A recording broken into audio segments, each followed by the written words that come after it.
বুখারী শরীফের 450 নম্বর হাদিসের মধ্যে আল্লাহ রাসূল বলেন, মান বানা লিল্লাহি মাসজিদান বানাল্লাহু লাহু বাইতান ফিল জান্নাহ। আল্লাহ রাসূল সাল্লাল্লাহু আলাইহি ওয়াসাল্লাম বলেন, ও উম্মতের দল, ও আমার উম্মতের দল, শুনে শুন, আল্লাহ পাক রব্বুল আলামিন তোমাদের যাদেরকে আল্লাহ প্রদত্ত সম্পদ দিয়েছেন, আল্লাহ তাআলা যাদেরকে অনেক ধন দৌলত দিয়েছেন, অনেক সম্পদের অধিকারী বানিয়েছেন, কিন্তু কোনদিন তো জন্মের আগে আল্লাহর কাছে সম্পদ চাও নাই, কিন্তু ওয়ারিস সূত্রে অনেকে মেহনত করে, অনেকে আবার মালিকানা সূত্রে, অনেকে আবার বাবা দাদার সম্পদ প্রদত্ত হয়ে অনেকে অনেকভাবে সম্পদের অধিকারী হয়েছে। কিন্তু জেনে রাখো উম্মত, এই সম্পদ চিরস্থায়ী নয়, এই সম্পদ সারা জীবনের থাকবে না, ক্ষণস্থায়ীভাবে জিন্দেগি যাপন করবে। যতদিন তোমার হায়াত থাকবে ততদিন এই বাড়ির মালিক তুমি হবে। এক সময় এই বাড়ির মালিক তুমি ছিলে না, তোমার দাদা ছিল, পরবর্তীতে তোমার বাবা হয়েছে, তোমার বাবাও চলে গেছে, তোমার বাবা চলে যাওয়ার পরে তুমি মালিক হয়েছো।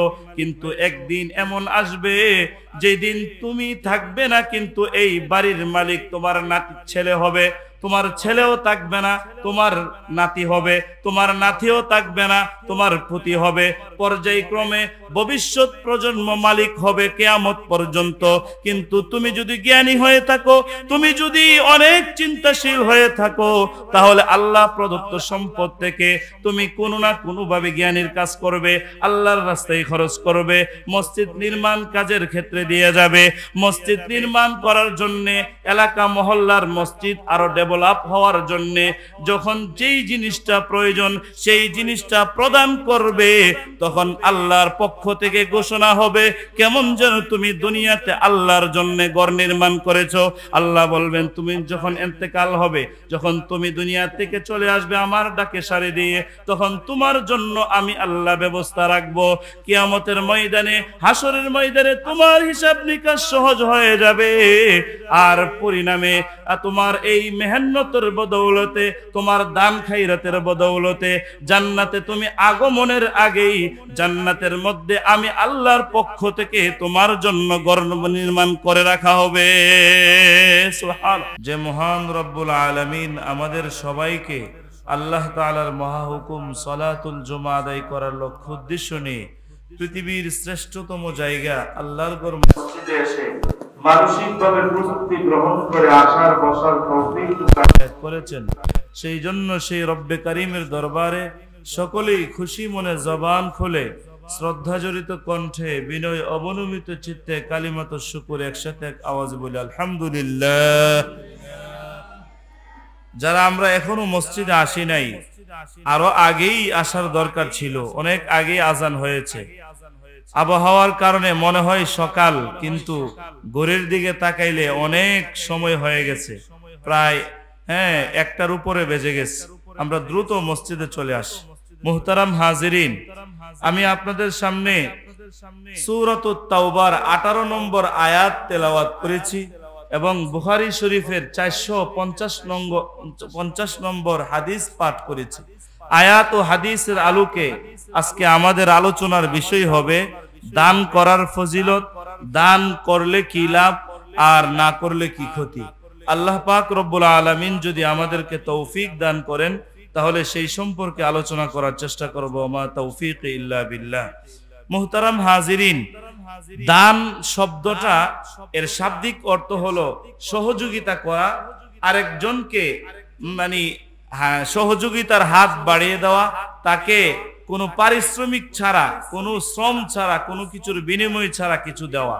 আর ইসলামী পরিভাষায় দান হলো আল্লাহকে রাজি খুশি করার জন্য কোনো মানুষ যদি অপর কোনো ব্যক্তিকে লিল্লাহিয়তের জন্য, একমাত্র আল্লাহকে রাজি খুশি করার জন্য দান করে, কোনো কিছু দেয়, প্রদান করে, সেটাই ইসলামী পরিভাষায় দান হয়ে থাকে। যেই দান এক পক্ষ থেকে হয় কোনো উদ্দেশ্য ছাড়া, উদ্দেশ্য একমাত্র আল্লাহকে রাজি খুশি করা। আর দান এটা ব্যাপক, এর মধ্য থেকে দানের যত খাত আছে, যত জায়গায় মানুষ দান করতে পারে, এতিম, মিসকিন, গরিব, অসহায় অনেক মানুষকেই দান করা যায়। অনেক উপাসনালয়ে, অনেক শিক্ষা প্রতিষ্ঠানে, অনেক নামাজ ইবাদত গাহে, বিভিন্ন জায়গা রয়েছে যেখানে নামাজ পড়া হয়, ইবাদত করা হয়। আবার প্রতিষ্ঠান ছাড়া কোনো ব্যক্তি বিশেষ কোনো সমস্যায় আছে সেখানেও দান করা যায়। কিন্তু যত খাত রয়েছে দানের, তন্মধ্য থেকে সবচেয়ে উত্তম খাত হলো আল্লাহর ঘর নির্মাণের কাজে সহযোগিতা করা। বলেন সুবহানাল্লাহ। আল্লাহর রাসূল সাল্লাল্লাহু আলাইহি ওয়াসাল্লাম যখন মক্কা বিজয়ের পরে হিজরত করে মক্কা ছেড়ে মদিনার দিকে রওনা হয়েছিলেন, সেই মদিনায় হিজরত করার পথে এক জায়গায় যাত্রা বিরতি দিয়েছিলেন। তার সফরকে মুলতবি করেছিলেন কিছু সময় অবসর হওয়ার জন্য, একটু প্রশান্তি লাভের জন্য, একটু আরামের জন্য একটা জায়গায় অবস্থান করেছিলেন। সেটা হলো কুবা নামক স্থানে। এখানে একটা কূপ ছিল, সেই কূপ থেকে পানি পান করার জন্য, একটু রেস্ট নেওয়ার জন্য মক্কা থেকে মদিনা যাওয়ার পথে অবস্থান করেছিলেন। আর যেহেতু হিজরতের প্রথম সফর, হিজরতের প্রথম, সেহেতু সেখানে একটা চিন্তা করলেন, যেহেতু আমরা অবস্থান করেছি কুবা নামক কূপ থেকে পানিও পান করেছি, সুতরাং এখানে একটা ভিত্তি স্থাপন করে যায়। মক্কা বিজয়ের পরে প্রথম মসজিদ এখানেই হিজরতের সময়, হিজরতের পরে নির্মিত হয়, সেটা হলো কুবা মসজিদ। যারা আমরা হজ উমরাতে গিয়েছি, অনেকে হয়তো দর্শনের জন্য, দেখার জন্য কুবা মসজিদে গিয়েছি। পৃথিবীর মধ্যে সর্বপ্রথম কাবা ঘর নির্মাণ হয়েছে। কোন ঘর? কাবা ঘর। দ্বিতীয়ত মদিনা শরীফের মধ্যে মসজিদে নববী নির্মাণ হয়েছে। 3 নম্বর হলো ইসলামের নিদর্শন মসজিদুল আকসা, ফিলিস্তিনে অবস্থিত সেই মসজিদুল আকসা গুরুত্বপূর্ণ আল্লাহর ঘর 3 নম্বরে। চতুর্থ স্থান হলো কুবা মসজিদ। আল্লাহর রাসূল মক্কা বিজয়ের পরে মদিনা যাওয়ার পথে সেখানে এই মসজিদটা নির্মাণ করেছেন। আর আল্লাহর রাসূলের হাতে যেহেতু নির্মিত, সেখানে নামাজ পড়ার অনেক ফজিলত রয়েছে। যে ব্যক্তি সেই মসজিদে গিয়ে ওযু সহকারে 2 রাকাত নফল নামাজ পড়বে, আল্লাহর রাসূল বলেন কিয়ামত পর্যন্ত আমার যত উম্মত এসে কুবা মসজিদে নামাজ পড়বে, 2 রাকাত নামাজের বদৌলতে তার আমলনামার মধ্যে মাকবুল, মাবরুর, একেবারে গ্রহণযোগ্য উমরার সওয়াব প্রদান করা হবে। সুবহানাল্লাহ। তো যাই হোক, আমার আলোচ্য আয়াত ছিল সূরাতুত তাওবার 18 নম্বর আয়াত। আল্লাহ বলেন ইন্নামা ইয়া'মুরু মাসাজিদাল্লাহ মান আমানা বিল্লাহি ওয়াল ইয়াউমিল আখির ওয়া আকামাস সালাহ ওয়া আতাজ যাকাতা ওয়া লাম ইয়াখশা ইল্লাল্লাহ। আল্লাহ পাক রব্বুল আলামিন বলেন, যেই ব্যক্তি, যেই বান্দা বান্দি মসজিদের তামির করবে, মসজিদ নির্মাণ কাজে ব্যস্ত থাকবে, ইয়া'মুরু মাসাজিদাল্লাহ, নিশ্চয়ই আল্লাহ বলেন আমার ঘর নির্মিত ঘর, আমার ঘর প্রতিষ্ঠা করার জন্য ওই ব্যক্তি চেষ্টা করবে, সহযোগিতা করবে, যেই ব্যক্তি মান আমানা বিল্লাহ, আমি এক আল্লাহর প্রতি বিশ্বাস রাখে, ওয়া ইকামাস সালাহ, এবং নামাজ কায়েম করে, ও ইতাআজ যাকাত, নামাজ কায়েম করার পরে যাকাতও প্রদান করে। যারা আমি এক আল্লাহর প্রতি বিশ্বাসী, নামাজের প্রতি বিশ্বাসী এবং যাকাত প্রদান করে ইত্যাদি যাবতীয় আমল করে, পাশাপাশি ওয়ালাম ইয়াখশা ইল্লাল্লাহ, আমি আল্লাহ ছাড়া কাউকে ইবাদতের ক্ষেত্রে কোনো কমান্ডার মানে না, একমাত্র আমাকে রাজি খুশি করার জন্য ইবাদত করে, তারাই কেবল মসজিদ নির্মাণ কাজের সুযোগ পায়। সুবহানাল্লাহ। আল্লাহ বলেন ফাসা উলাইকা আইয়াকুনু মিনাল মুহতাদিন, যারা এই কাজ করবে আশা করা যায়, অধিক আশা করা যায়, আসা আইয়াকুনু ফাসা উলাইকা আইয়াকুনু মিনাল মুহতাদিন, আশা করা যায় ওই সকল লোকেরা আল্লাহ প্রদত্ত হেদায়েত প্রাপ্ত হবে। সুবহানাল্লাহ। তাহলে সূরাতুত তাওবার 18 নম্বর আয়াতের আমরা তরজমা শুনলাম, অনুবাদ শুনলাম, যে মসজিদ নির্মাণ করবে ওই ব্যক্তি যে ব্যক্তি আল্লাহর প্রতি বিশ্বাসী, রসুলের প্রতি বিশ্বাসী, নামাজকে সে গুরুত্ব সহকারে প্রদান করে, আদায় করে, আবার যাকাতও প্রদান করে, আবার পাশাপাশি আল্লাহ ছাড়া কাউকে ইবাদতের উপযুক্ত মনে করে না, এরকম ব্যক্তি যারা, তারাই মসজিদের তামিরের সুযোগ পাবে, মসজিদ নির্মাণের সুযোগ পাবে। সুবহানাল্লাহ। আবু আব্দুল্লাহ মুহাম্মদ বিন আল আনসারী আল কুরতুবী রাহিমাহুল্লাহ আল জামি' লি আহকামিল কুরআন, আল্লামা কুরতুবী রাহিমাহুল্লাহ তাফসিরে কুরতুবীতে আয়াতের ব্যাখ্যা করেন যে তামির শব্দের অর্থ কি। মসজিদ নির্মাণ করার সুযোগ পাবে তারা যারা আল্লাহর প্রতি বিশ্বাস রাখে। অনেক গুরুত্বপূর্ণ বিষয়। তাহলে মসজিদ নির্মাণ করার সুযোগ পাওয়ার জন্য আল্লাহর প্রতি বিশ্বাসী, আর যারা মসজিদ নির্মাণ করবে তারাই আল্লাহর প্রতি বিশ্বাসী, ঠিক না? তাহলে একটার সাথে একটাকে সম্পৃক্ত করে দিয়েছেন। উনি বলেন, ইদা রাআইতুমুর রাজুলা, যখন তোমরা একজন ব্যক্তিকে দেখবে সে ইয়ামুরুল মসজিদ, সে মসজিদ নির্মাণ করে, মসজিদ নির্মাণের কালেকশন করে, মসজিদকে উন্নত করার জন্য ইট লাগায়, মসজিদকে আরো ডেভেলপ করার জন্য মানুষের ধারে ধারে গিয়ে নিজের লজ্জাবোধ করে না, তিনি তো বিশ্বাসী। আমি ব্যক্তির জন্য, আমি নিজের জন্য চাই না, চাই আল্লাহর জমিনে আল্লাহর ঘর প্রতিষ্ঠা করার জন্য বিশেষ একটা মনোবল নিয়ে মানুষের কাছে কাছে বেড়াই। হ্যাঁ, যখন এমন কোন ব্যক্তিকে দেখবে, ইদা রাআইতুমুর রাজুলা ইয়ামুরুল মসজিদ, মসজিদ নির্মাণ করতেছে, মসজিদ নির্মাণ কাজে সহযোগিতা করার জন্য চাইতেছে, আবার মসজিদের জন্য কালেকশন করতেছে, মসজিদ ঘরটা ঝাড়ু দিতেছে, মসজিদটাকে পরিষ্কার পরিচ্ছন্ন করতেছে, অথচ তিনি বেতনধারী না, চাইলে না আসলেও পারতেন, কোনো ধরাবান্ধা নেই, মসজিদে আজান দিতেছেন, মসজিদ কিভাবে উন্নত হবে রাত্রেবেলা শুয়া বালিশে মাথা লাগায় চিন্তা করতেছে। সুবহানাল্লাহ বলতেন না? এমন কোন ব্যক্তিকে যখন দেখবা, তখন তোমাদের করণীয় হলো ফাহাসিনু বিহি যন্না, তখন এই ব্যক্তির ব্যাপারে ভালো ধারণা করবে যে এই ব্যক্তি নিশ্চিত দুনিয়া থেকে আখিরাতের চিন্তা করতেছে। বলেন সুবহানাল্লাহ। এই জন্য আমরা মনোবল পাওয়ার মতো আয়াত, এই আয়াত থেকে আমরা শিক্ষা নিতে পারি।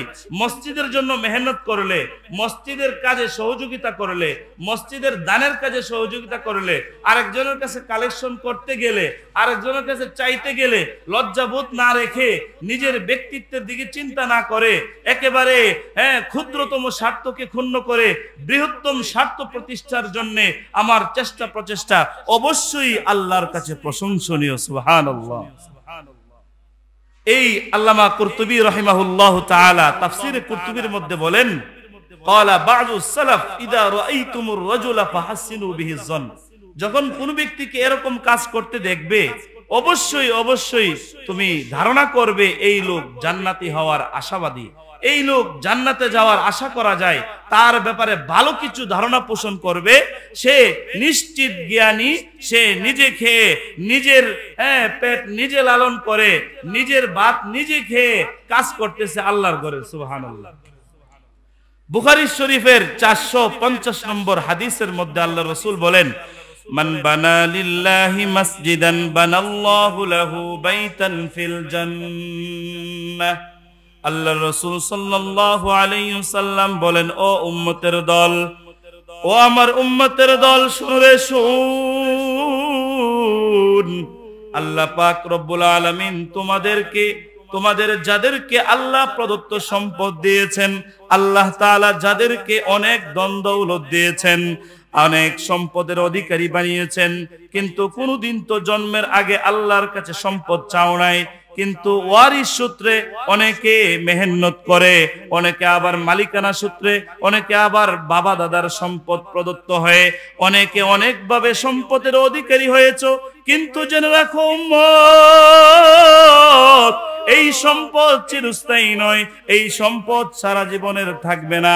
ক্ষণস্থায়ীভাবে জিন্দেগি যাপন করবে। যতদিন তোমার হায়াত থাকবে ততদিন এই বাড়ির মালিক তুমি হবে।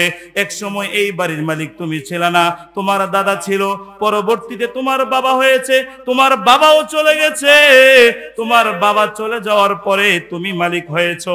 কিন্তু একদিন এমন আসবে যেদিন তুমি থাকবে না, কিন্তু এই বাড়ির মালিক তোমার নাতি ছেলে হবে, তোমার ছেলেও থাকবে না, তোমার নাতি হবে, তোমার নাতিও থাকবে না, তোমার পুতি হবে। পর্যায়ক্রমে ভবিষ্যৎ প্রজন্ম মালিক হবে কিয়ামত পর্যন্ত। কিন্তু তুমি যদি জ্ঞানী হয়ে থাকো, তুমি যদি অনেক চিন্তাশীল হয়ে থাকো, তাহলে আল্লাহ প্রদত্ত সম্পদ থেকে তুমি কোনো না কোনো ভাবে জ্ঞানীর কাজ করবে, আল্লাহর রাস্তায় খরচ করবে, মসজিদ নির্মাণ কাজের ক্ষেত্রে দিয়ে যাবে। মসজিদ নির্মাণ করার জন্য, এলাকা মহল্লার মসজিদ আরো ডেভেলপ হওয়ার জন্য যখন যেই জিনিসটা প্রয়োজন সেই জিনিসটা প্রদান করবে, তখন আল্লাহর পক্ষ থেকে ঘোষণা হবে কেমন যেন তুমি দুনিয়াতে আল্লাহর জন্য ঘর নির্মাণ করেছো। আল্লাহ বলবেন তুমি যখন ইন্তেকাল হবে, যখন তুমি দুনিয়া থেকে চলে আসবে আমার ডাকে সাড়া দিয়ে, তখন তোমার জন্য আমি আল্লাহ ব্যবস্থা রাখবো। কিয়ামতের ময়দানে, হাসরের ময়দানে তোমার হিসাব নিকাশ সহজ হয়ে যাবে। আর পরিণামে তোমার এই মেহনতের বদৌলতে, তোমার দান খাইরাতের বদৌলতে জান্নাতে তুমি আগমনের আগেই জান্নাতের মধ্যে আমি আল্লাহর পক্ষ থেকে তোমার জন্য ঘর নির্মাণ করে রাখা হবে। সুবহানাল্লাহ। তাহলে এই হাদিস থেকেও আমরা বুঝতে পারলাম, আমি যদি জান্নাতে আমার ঘর আগ থেকেই প্রস্তুত রাখতে চাই, অবশ্যই দুনিয়াতেই আমাকে এই ঘরের নির্মাণ কাজ আল্লাহর ঘরের সহযোগিতা করে, আমাকে এই ঘরের কাজে সহযোগিতা করে আমার ঘর নির্মাণ কাজে প্রস্তুত করতে হবে। আমার ঘরটাও যেন আল্লাহর পক্ষ থেকে যথাযথভাবে আমার মেহনতের বদৌলতে দুনিয়াতে আমার মেহনত যেন প্রশংসনীয় হয়, আমার আল্লাহর ঘর নিয়ে চিন্তা চেতনা যেন এমন দীর্ঘায়ু হয়, সারা দিন আমার মাথার মধ্যে একটা চিন্তা থাকে, আমার মহল্লার মসজিদটা টাইলস নাই, জানালা নাই, থাই গ্লাস নেই, ফ্যান নেই, লাইট নেই, অনেক কিছুর প্রয়োজন। যেই মেহরাবে বয়ে বয়ান করতেছি সেই মেহরাবও নেই, প্লাস্টিকের একটা চেয়ারে বয়ে আমরা আলোচনা শুনতেছি। এই সব কিছু চিন্তা করে যখন আমরা চিন্তা করব, তখন অবশ্যই অবশ্যই আমাদের বিবেকে প্রশ্ন জাগবে, হ্যাঁ আল্লাহ প্রদত্ত সম্পদ থেকে যদি আমি 100 ভাগের 1 ভাগও দিয়ে দেই, তাহলে তো আমি সচল থাকবো, অচল হব না। আমরা কি কেউ অচল হব? কেউ অচল হব না। কিন্তু প্রয়োজন মানসিকতার। সকলের ধন থাকলেও মন থাকে না। আল্লাহর ঘরে আমার সম্পদ ব্যবহৃত হওয়ার জন্য আল্লাহর কাছে আমি গ্রহণযোগ্য ব্যক্তি হতে হবে, আমার হালাল ইনকাম হতে হবে। মনে রাখবেন, মসজিদে কিন্তু হারাম টাকা দান করা জায়েজ নেই। ব্যাংকে টাকা রাখছিলেন, সুদ আসছে 5000 টাকা, 5000 টাকা কি করবেন খুঁজে পাচ্ছেন না, এখন কোথায় খরচ করবেন? দিনদারি যেহেতু একটু আছে মনে মনে প্রশ্ন জাগে, আমি একটা কাজ করব, কি করব এই 5000 টাকা? আর দিনদারি না থাকলে তো সর্বপ্রথম সকালবেলা ঘুম থেকে উঠে এই বাজারের ব্যাগ নিয়ে এই হারাম সুদের টাকা দিয়ে সর্বপ্রথম বাজার করবে, ঠিক কিনা? আর যদি দিনদারি অন্তরে থাকে, অবশ্যই এই 5000 টাকা কি করবেন? যেই ব্যবহারের দ্বারা, যেভাবে খরচ করলে আমি ধরাবান্ধা হব না, যেভাবে খরচ করলে আমি আল্লাহর কাছে জিজ্ঞাসিত হব না, হ্যাঁ এরকম টাকা কিন্তু মসজিদে দিলেও ছাড় পাইবেন না। মসজিদও দান করা জায়েজ নেই। সুদের টাকা, ঘুষের টাকা, হ্যাঁ হতে পারে, করবেন কি? টাকা তো উজুদে এসে গেছে, অস্তিত্বে এসে গেছে আপনার হাতে, এখন কি কাজ করা যায়? একেবারে গরিব মিসকিনদেরকে, হ্যাঁ একটা অপশন হলো গরিব মিসকিনকে আপনি সওয়াবের নিয়ত ছাড়া দান করবেন। কিসের নিয়ত ছাড়া? সওয়াবের নিয়ত ছাড়া। কারণ এই টাকার ভ্যালু নাই শরীয়তের দৃষ্টিতে। টাকাটা এরকম লেস পাওয়ার, এটা দিয়ে সওয়াব হবে এরকম টাকাই না। কিন্তু নোট তো দেখি একরকম, ওই 1000 টাকার নোট, 500 টাকার নোট একরকম না, ভিন্ন? একই রকম, কিন্তু তার পদ্ধতি ভুল আর হারাম হওয়ার কারণে এটার ব্যবহার আপনি সওয়াবের নিয়ত ছাড়া এটাকে দান করে দিতে হবে। 2 নম্বর অপশন হলো মসজিদ মাদ্রাসার টয়লেট কোথাও নির্মাণ হয়, টয়লেটের কাজে ব্যবহার করতে পারবেন। তাহলে বিবেককে প্রশ্ন করি তো, কেমন টাকা আমি লভ্যাংশ আনলাম, যেই টাকা আমার ঘরে নির্মাণ করা ঘর নির্মাণ কাজেও ব্যবহার জায়েজ নেই।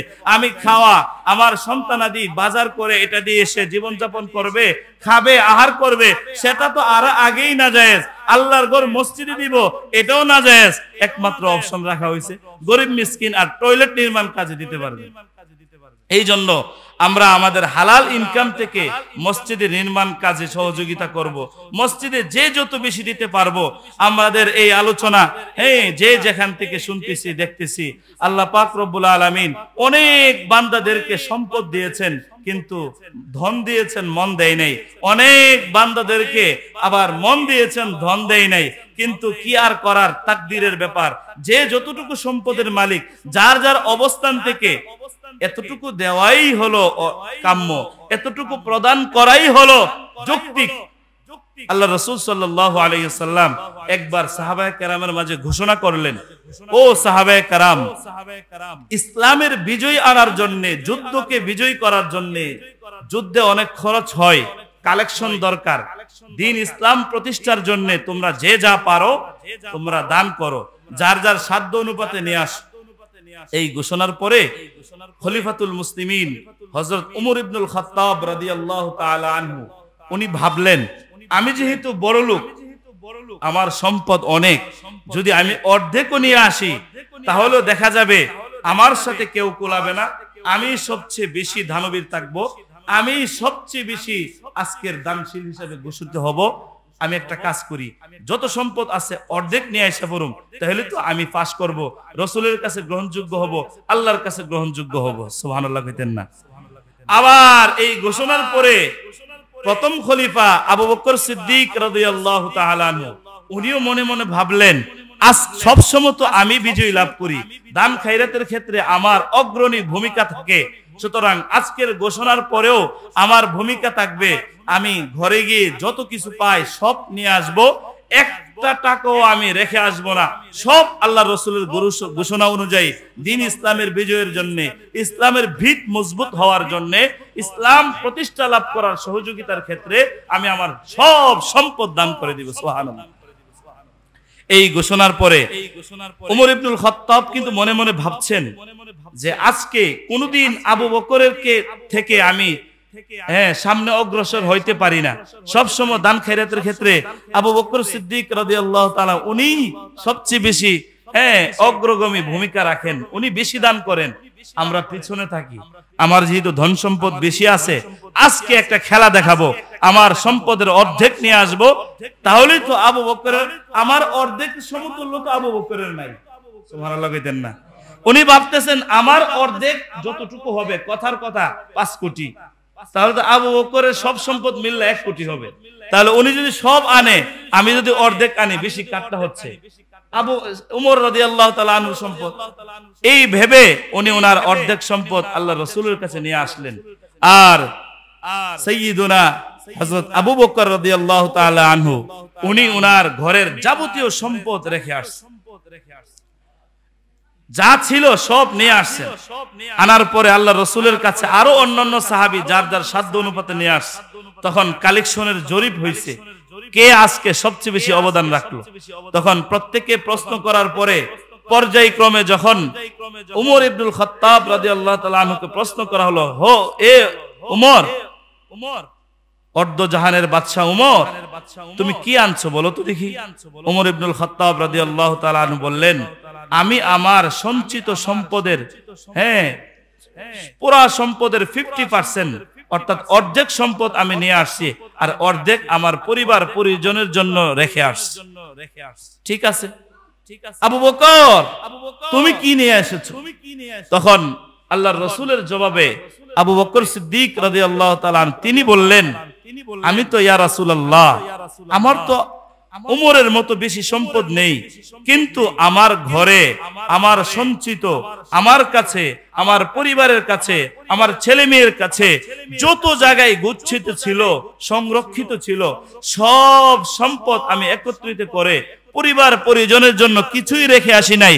হ্যাঁ, 2টা জিনিস রেখে এসেছি। কি জিনিস? 1 নম্বর হলো আমার সব সম্পদ দ্বীন ইসলামের প্রতিষ্ঠার জন্য, দ্বীন ইসলামের ভিত মজবুত হওয়ার জন্য, ইসলামের প্রচার প্রসারের কাজে সহযোগিতার জন্য নিয়ে এসেছি। আর রেখে এসেছি দুইটা জিনিস, একটা হলো আল্লাহু ওয়া রাসূলুহু, সুবহানাল্লাহ। আমি আমার ঘরে আমার পরিবার পরিজন কি খাবে, আমি আল্লাহ এবং আল্লাহর রসুলকে সাক্ষী রেখে এসেছি। যেই আল্লাহ এতদিন এই সম্পদ ছাড়া খাওয়াইছেন আর এই সম্পদের মালিক হওয়ার পরও খাওয়াইছেন, সেই আল্লাহ এই সম্পদ নিয়ে আসলে না থাকলেও খাওয়াবেন, এই বিশ্বাস রেখে আমি সব সম্পদ আপনার কাছে নিয়ে আসছি। সুবহানাল্লাহ। তাহলে দেখেন তো দেখি ওনাদের ইমানের স্তর কোথায় ছিল আর আমাদের ইমানের স্তর। স্বাভাবিক গতিতে আমরা সবাই পর্যালোচনা করতেছি দানের বিষয়ে। যদি প্রশ্ন জাগে, আমার 5 লক্ষ টাকা থাকলে 50,000 যদি আমি মসজিদের জন্য দিয়ে দেই, তাহলে তো আমার 50,000 ক্যাশ কমে গেল, আরো তো মাত্র 4.5 লক্ষ টাকা। কিন্তু চিন্তা করেন, প্রশ্ন করেন, আবু বকর রাদিয়াল্লাহু তাআলা আনহু, উমর বিন খাত্তাব রাদিয়াল্লাহু তাআলা আনহু, ওনাদের কিরকম মানসিকতা ছিল যে ওনারা, উমর রাদিয়াল্লাহু তাআলা আনহু কিন্তু কম আনেন নাই, উনিও কিন্তু ওনার নিয়ত ভালো, সকলের চেয়ে বেশি হবে এরকম একটা অ্যামাউন্ট, এরকম একটা পরিমাণ উনি আল্লাহর রাসূলের দরবারে পেশ করেছেন। আবার পক্ষান্তরে আবু বকর রাদিয়াল্লাহু তাআলা আনহু যদিও ওমরের পরিমাণে হয় নাই, কিন্তু ওনার হিম্মত ওমরের চেয়ে আরো বেশি, যে উনি আল্লাহ এবং রাসূলকে গড়ে সাক্ষী রেখে আল্লাহর উপর রিজিকের দায়ভার দিয়ে সব আল্লাহর নবীর কাছে ন্যস্ত করছেন। সুবহানাল্লাহ। তাহলে ওনাদের ইমানের স্তর কত পাকাপোক্তা ছিল। এই জন্যই তো ওনারা দুনিয়ার থাকতেই জান্নাতের সুসংবাদ প্রাপ্ত হয়েছে। এই জন্য আমাদের ভাবা দরকার, চিন্তা করা দরকার যে আমরা কি করব। আমাদের সঞ্চিত সম্পদ থেকে আমরা যার যার সাধ্য অনুপাতে আমরা দিব।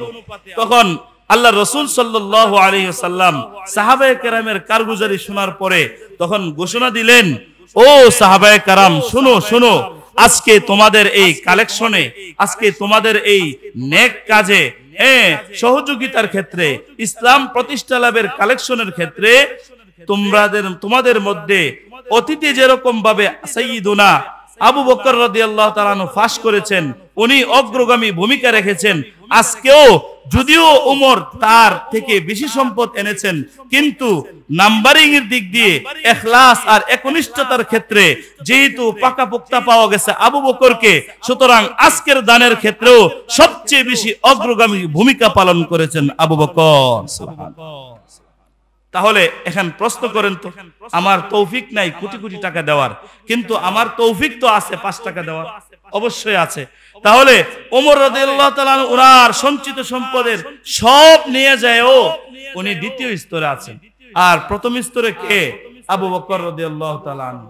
উনি ওনার সবকিছু নিয়ে গেছেন, আর ওনার সবকিছু মিলেও সম্ভবত ওমরের 5 ভাগের 1 ভাগও হবে না, যেহেতু ওনার নেওয়ার সুরত আর পদ্ধতিটা হলো একমাত্র আল্লাহকে রাজি খুশি করা, সেহেতু এই জন্যই উনি সকল সাহাবায়ে কেরামের মধ্যে প্রশংসার পাত্র হয়েছে।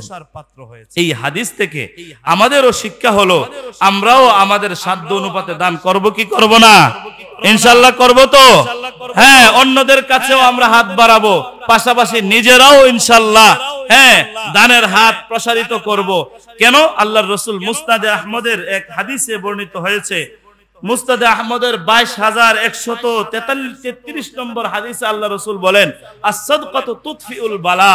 কয় দান সদকা যখন কেউ করে তখন জানের বিপদ আপদ মালের উপর দিয়ে সরে।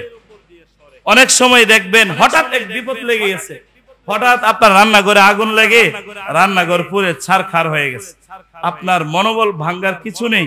রান্নাঘরে না লেগে যদি রাত্রেবেলা আপনার যেখানে আপনি ঘুমাইছেন সেখানে লাগতো, আর আপনিও মারা যাইতেন, আমিও মারা যাইতাম, আমাদের পরিবার পরিজন সবাই মারা যাইতো, তাহলে তো তার তুলনায় রান্নাঘর আগুন লেগে ক্ষান্ত হয়েছে, এটা অনেক ভালো, যদিও বাহ্যিক দৃষ্টিতে একটু কষ্ট। কিছুদিন আগে আপনাদের সহিলপুরে দোকানে আগুন লেগেছে, কিন্তু আল্লাহ তো চাইলে তাদের পরীক্ষায় যদি নিয়ে থাকে, তারা যদি নির্দেশ হয়ে থাকে, অবশ্যই আল্লাহ চাইলে রিজিকের মালিক আল্লাহ অল্প দিনে এমন ডেভেলপ হবে যে অতীতের ব্যবসার তুলনায় এমন বেগবান হয়েছে, সকলের সুদৃষ্টি পড়েছে, আল্লাহ রিজিকে এত ভরপুর বরকত দিয়েছেন, 5 বছরের ভিতরে 10 বছরের বরকত হয়ে গেছে। পারেন কি পারেন না? তাহলে আমরাও তো আমাদের সঞ্চিত সম্পদ যেহেতু দান করলে বিপদ আপদ দূর হয়। তুতফিউল বালা, সদকা দান খায়রাত এটা বিপদ আপদকে দূর করে, জানের বিপদ মালের উপর দিয়ে সরায় নেই। এই জন্য আমরা যেহেতু আজকে আলোচনা করতেছি, আমরা আগে নিজেরা দান করলে অন্যরার উপর আমাদের আলোচনার প্রভাব পড়বে। আমরা যদি আমল করি ইনশাআল্লাহ এই বয়ান প্রচারিত হইতেছে, অনেক দেশ বিদেশ সারা বিশ্বের মানুষ দেখবে। আমাদের হাত যদি প্রসারিত হয় ইনশাআল্লাহ, তাহলে ইনশাআল্লাহ সারা বিশ্বের মানুষের সুদৃষ্টি আমাদের মসজিদে পড়বে। আল্লাহর ঘরের কাজ আল্লাহই সম্পাদন করবে, এই বিশ্বাসী আমরা ইনশাআল্লাহ। ইনশাআল্লাহ আমি সর্বপ্রথম 1000 টাকা আজকের মসজিদ নির্মাণ কাজে আমি দান করলাম আমার আব্বার মাগফিরাতের জন্য। আর কে আছেন ইনশাআল্লাহ আজকে দিতে চান, বলতে চান, বলেন ইনশাআল্লাহ। আচ্ছা ইনশাআল্লাহ চেয়ারম্যান সাহেব 1000 টাকা দান করেছেন। আর কেউ আছেন কিনা নগদ? এটা উৎসাহ হয় যদি প্রকাশ্যে একজন দান করে আরেকজনের জন্য প্রেরণা জাগে। এমন কি আছেন ইনশাআল্লাহ আজকে মসজিদের সহযোগিতার কাজে, আজকে জুমার দিন বরকতের দিন, আমার রোজগারের জন্য বরকত হয়, আমার বিপদ আপদ যেন দূর হয়, সেই লক্ষ্যে আল্লাহর ঘরে হালাল ইনকামের 5000 টাকা আমি দিব। এমন আছেন কি কেউ ইনশাআল্লাহ? এই তো আরেকজন মাশাআল্লাহ, আরেকজন 2000 টাকা দাম, সকলে মারহাবা। আল্লাহ তাআলা ওনার নেক মাকাসিদ পুরা করে দেন।